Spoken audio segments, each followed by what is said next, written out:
Alrighty, I guess I'm live. I guess we are in the dimension where you can see me, but I can't see you. That's where the camera is. Anyways, hello.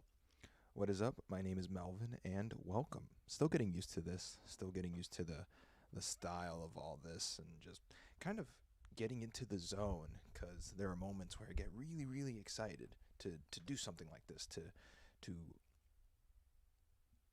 finally um, have time to express myself creatively. But then I have moments where I feel down and not in the mood. So we'll see how these 30 days go, because there are going to be moments and days where I'm just not in the mood at all. I just don't want to really do anything.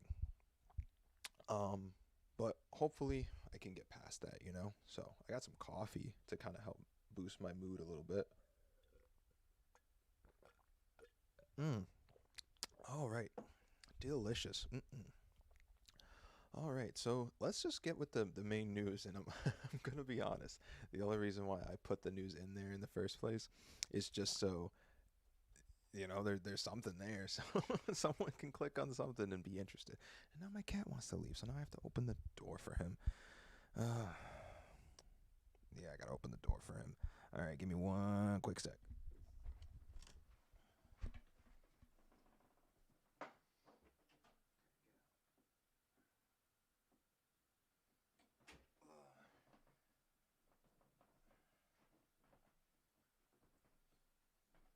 Alrighty. All right, I'm back. So let's just get to the main topic, shall we? And I want to talk about this afterwards because this does affect me. All right. So, title is Classic BlackBerry Devices to Stop Working Normally on January 4th. The originally announced the original announcement that BlackBerry would be discontinuing its phone service was made in September of 2020. BlackBerry will discontinue service for its classic devices on January 4th. The company reminded users in a statement. Posted on December 22nd, BlackBerry reminded its users of the impending shutdown of legacy services for the phone. As a reminder, the legacy services for BlackBerry 7.1 OS and earlier BlackBerry 10 software, BlackBerry Playbook OS 2.1, and earlier versions will no longer be available after January 4th, 2022. The statement reads, the shutdown means that the phones will no longer reliably function for data, phone calls, SMS, and 911 functionality, according to the company. The original announcement that BlackBerry, which has transitioned away from phones to a software company that focuses on providing intelligent security software and services to enterprises and governments, would be discontinuing its phone service, was made in September of 2020. BlackBerry phones were once a status symbol among celebrities and CEOs alike, and permit and pre per, what's that word? Permeated, permeated, many facets of pop culture. The brand peaked in 2012, but as technology moved away from the external keyboard of the BlackBerry and towards the full screen of the smartphone, so too did pop culture.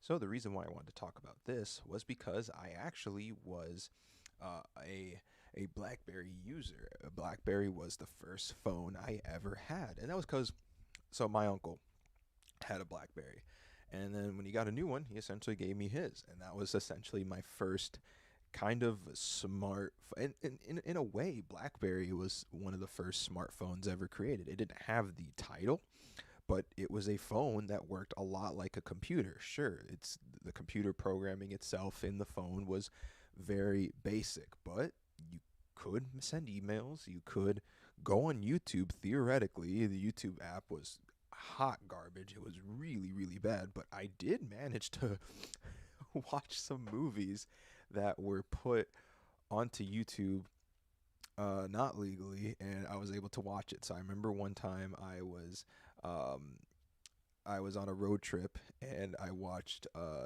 Good Burger entirely on my BlackBerry because there was this app you could get where you could watch YouTube videos on your BlackBerry, and there was a lot of actually a lot of fun shows back in the day that were on YouTube that weren't on there anymore. I watched the entirety of Yu Yu Hakusho on YouTube. I watched a lot of Naruto episodes on YouTube.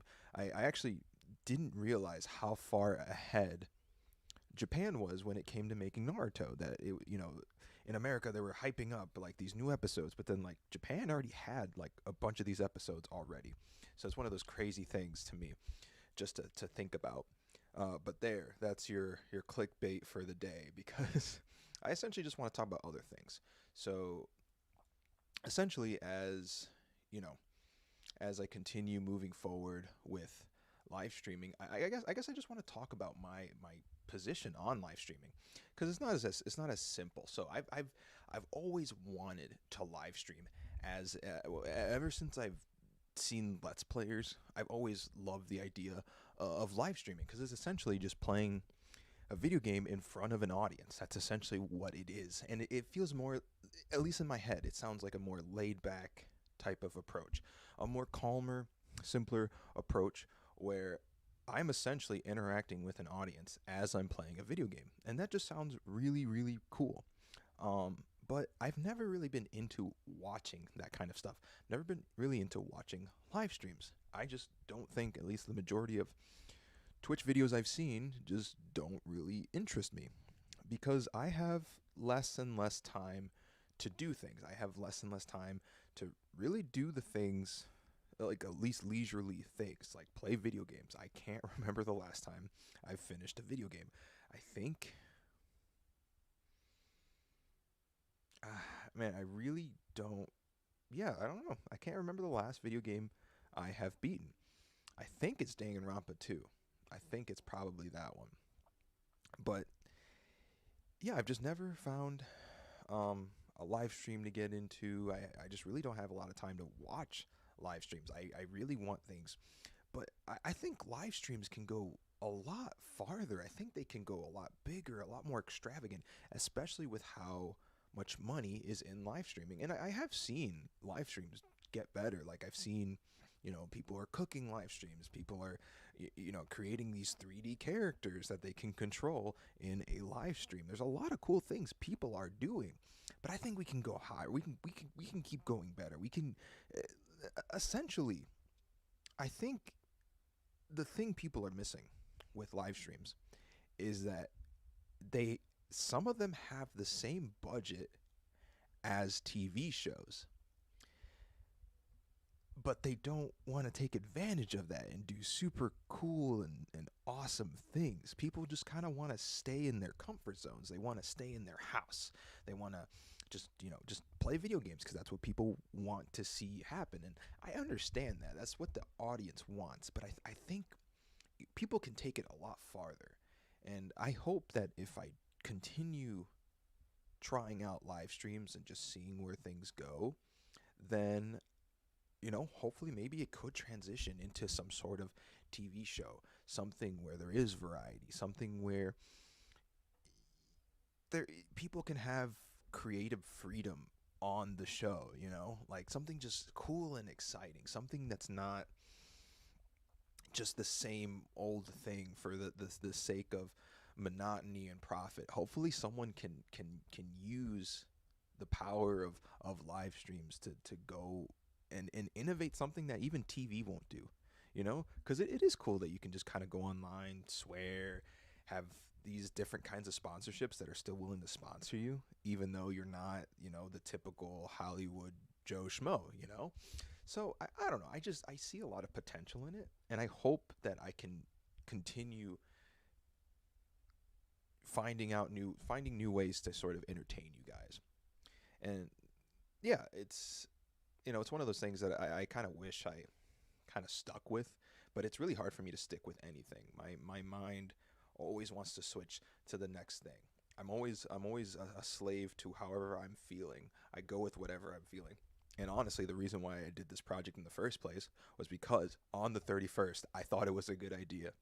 And now here I am, January 2nd. I have to do it for the rest of the month. I have to do it until, is it 30 or 31 days? 31 days. So I have to do this for 31 days. This is a commitment to myself. I really don't have anything planned. I just kind of want to get into that flow and just kind of see where things go. Um, the normal thing people would say is, hey, why don't you live stream video games? And I think I will at some point. I'll live stream some video games. I just don't find that entertaining on your guys' perspective. I just don't find me to be an entertaining gamer, because when I'm gaming, I'm kind of in the zone. I'm a really bad gamer as it is. So talking to other people as I'm gaming will just make me worse. I don't really want that. I want you guys to be entertained as well. I want kind of an identity. That's essentially what I'm trying to look for. In all honesty, I had something written. I was going to read a script, but now I'm so embarrassed right now that I don't even want to read it. I personally just I'll rework it and I'll read it to you guys another time. But I want to see kind of where things grow. How I guess the main thing I want to figure out is how do I grow from this? How can I make what I'm doing right now? How can I make this into an experience where I can grow as a person? Because if I can do that, that is the that is my dream job right there. If I can grow as a person while I'm doing something that I love. And I guess I've just always been trying to find that.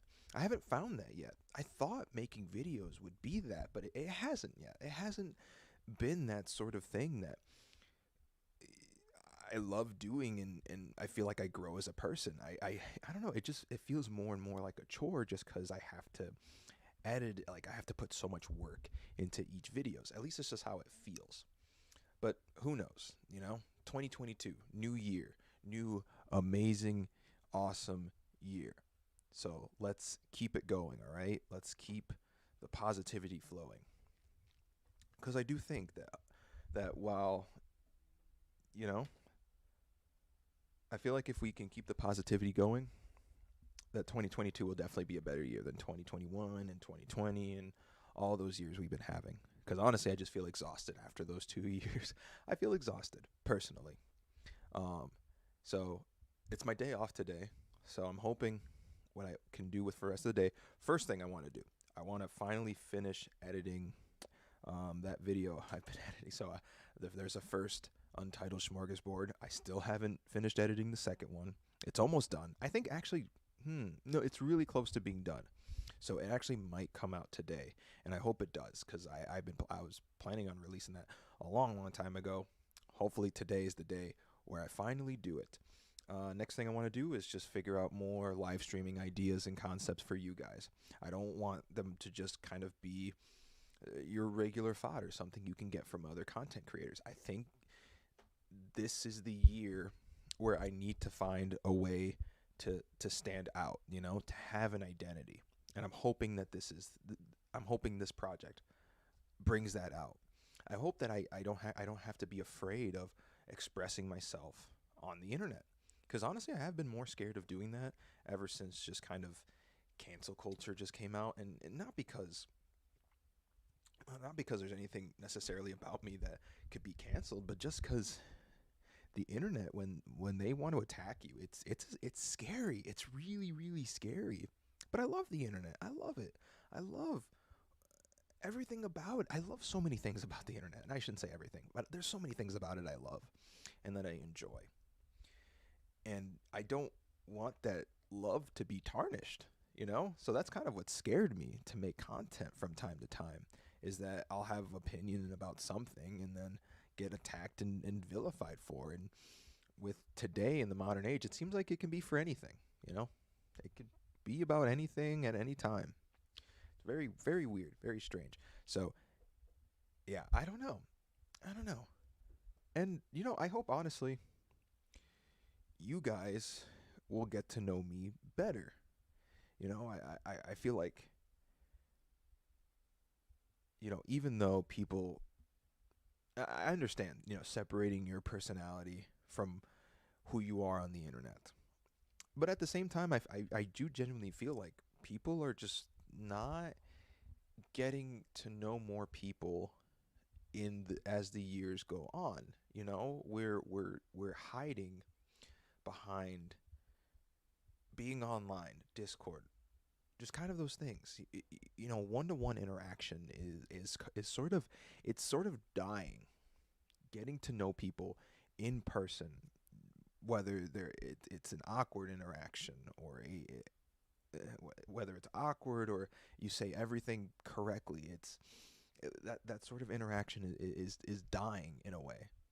And there are reasons for it. Of course, we have to make means in today's society, but there's also an addition of loneliness. More people are getting lonely, and that's not hyperbole. It's like more people on this planet are getting lonelier, and if there's a way for me to solve that, I would. You know, because I'm someone who's suffering from that, where I'm trying to meet new people, but it seems like there's a new struggle in my path. Whether it's lockdown, pandemics, or just how people interact day to day, what people expect from interaction. How do you talk to strangers in the modern day? It seems like rules do change on a regular basis. So I don't know. Those are all the thoughts I had in my head. I promise you guys that as you keep watching, I will definitely spice things up a little bit. Add a little bit paprika, some cayenne. I was about to say Kanye, but cayenne. I'm gonna spice things up in this kitchen. All right. But thank you so much for listening. All right. You guys will see me tomorrow. All right. Anyone that has a Blackberry, I'm sorry, it's dead. I love the keyboard. Keyboard is such a wonder. That keyboard is still beautiful. I love my phone. I do absolutely love it. But it's just not the same. That keyboard's not the same. I make way too many mistakes on this phone. That keyboard, oof, oof, so beautiful. Oh man, beautiful keyboard. All right. Anyways, you guys take care. All right.